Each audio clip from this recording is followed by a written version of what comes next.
families, and also all the family that couldn't make it, that are not with us right now, just to share with you all that the first commandment of the Torah, the very first commandment of the Torah, is to be fruitful and multiply.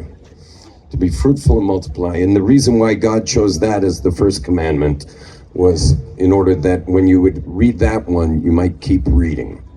Now, that particular commandment is what's called an iceberg commandment.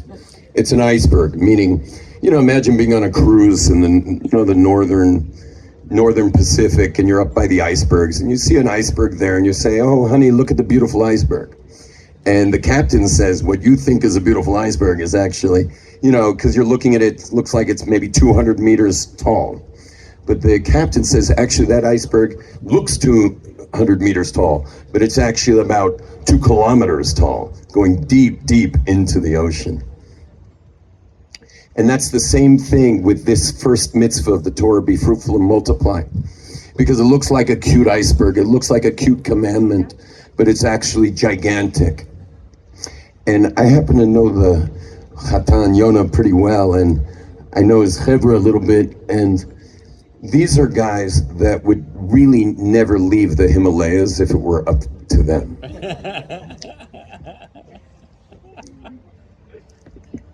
And the truth is that God created the world because he wanted that there should be a dwelling below, a dira b'tachtonim. There should be, that God's presence above should be below. When Abraham was called the first monotheist, he wasn't the first monotheist. Noah wasn't a monotheist. Adam wasn't a monotheist. Abraham was the first monotheist who didn't live in the Himalayas. He was the monotheist who came down into the cities. He came down into the real world, and with Sarah Imenu, and with Yitzchak Avinu, and with Rivka Imenu, and Yaakov Avinu, and the 12 tribes. And that commandment is such an iceberg commandment that in fact, almost all the tractates of the Torah come from that commandment. Because if you don't fulfill that commandment, first of all, you won't exist. But if you don't fulfill that commandment, let's say if you do, now you got kids, now you got to work. Here come the Bubbas. Baba Kama, Baba Metzia, Baba Basra for a place to live. All of Jewish law is to take care of the interactions we have because we've got to do business to pay for the food to feed the kids that we were fruitful with. So the entire Torah comes from there. And just now we had Kedushin, that's the tractate of Kedushin. And the mommy's holding the Ketubah, which is the tractate of the Ketubah. And in fact, if you look through Shas, it really all comes from this iceberg commandment of be fruitful and multiply. But this particular chuppah is a much more courageous chuppah. The chuppahs that take place in our generation are the courageous ones. We're in the middle of a war. Western society spiraling out of control. Most people in the Western world have already had a negative birth rate. They've already decided, why bring more problems to a troubled world?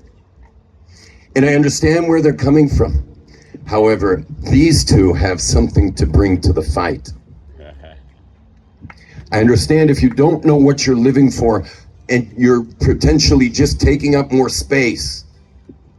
So maybe less kids.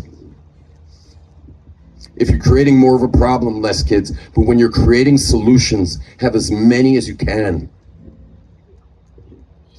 This is a couple we're looking at right now, and that's why I wanted to start the Sheva Brachas with this bracha, because we're looking at solutions here.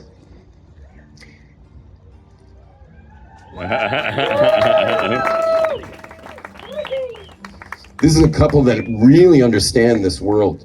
They understand exactly what they're getting themselves into. Unlike the kids in our community, when they get married, they have no idea what they're getting themselves into. These two know exactly what they're getting themselves into.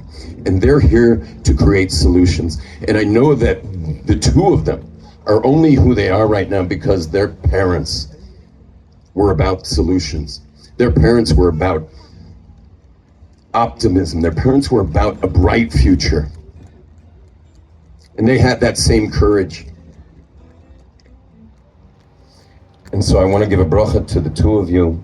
And all of us together, let's all, like, we only have 7 brachas, so, and the first 2 are already taken by one guy gets 2. So let's all give a bracha. Let's all be quiet a little moment and give all of our brachas to these 2. It should be so much sliach. We should be blessed to dance at the weddings of their kids. And they should be blessed to be dancing at the weddings of their grandkids and their great-grandkids. May you two be blessed to grow together so beautifully and to build such an incredible home. When you were single, you could probably give to yourself.